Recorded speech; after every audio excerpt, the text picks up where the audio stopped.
Je m'appelle Delphine Colonna, je travaille comme intervenante sociale et animatrice pour l'association Quad Neuf qui se situe à Florac. On intervient auprès de publics fragilisés pour leur apporter de l'aide sociale et de l'insertion par le logement. Et en marge de ça, on a aussi de l'animation, notamment autour des jardins partagés. Et dans ce contexte-là, on a développé depuis plusieurs années cette action qui consiste à récolter les fruits perdus. Donc une action anti-gaspillage qui maintenant se déroule depuis une dizaine d'années. Tu vois vraiment des points blancs, tu vois des points blancs, bleus là ça c'est vraiment à enlever. On a quand même pu récolter presque 300 kilos de fruits avec l'aide de personnes qui fréquentent l'association, mais aussi d'autres personnes qui habitent dans les environs. On se déplace chez les propriétaires d'arbres fruitiers. Sur les résidences secondaires, par exemple, où les propriétaires ne ramassaient pas les fruits puisqu'ils n'étaient plus forcément là à la saison de la cueillette. Après, il y a d'autres personnes qui vont aussi, par solidarité sur l'action, nous inviter à venir récolter des fruits chez eux. Ou alors peut-être par manque de temps sur certaines années. Il y a des années où ils vont transformer les fruits, d'autres non, donc ils vont faire appel à nous. Après l'étape de cueillette, qui se déroule en général de fin août à octobre, on passe à l'étape de transformation au mois de novembre, qui se déroule en 2 journées. Pour ça, on a la chance de pouvoir utiliser les locaux du CFPPA, qui ont un atelier agroalimentaire de transformation de fruits. Donc il y a une première journée où on s'occupe de transformer les fruits en jus. Donc cette année, on a fait des jus de pommes et de coings. On a pu faire 80 litres de jus de fruits. On remercie les personnes qui ont participé, soit en donnant des fruits, soit en venant aider.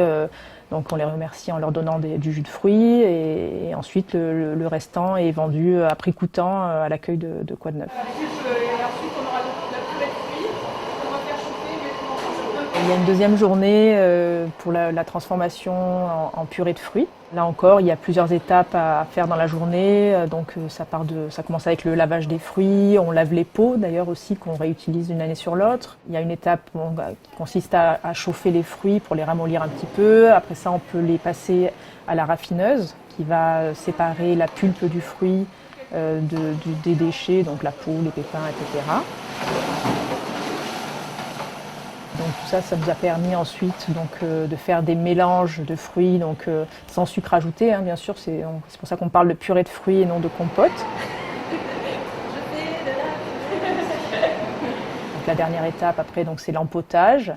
Donc on remplit les pots et ensuite les pots sont déposés dans l'autoclave et il y a tout un cycle pour les faire monter en pression et assurer la stabilité du produit. Donc il peut être conservé de façon à température ambiante.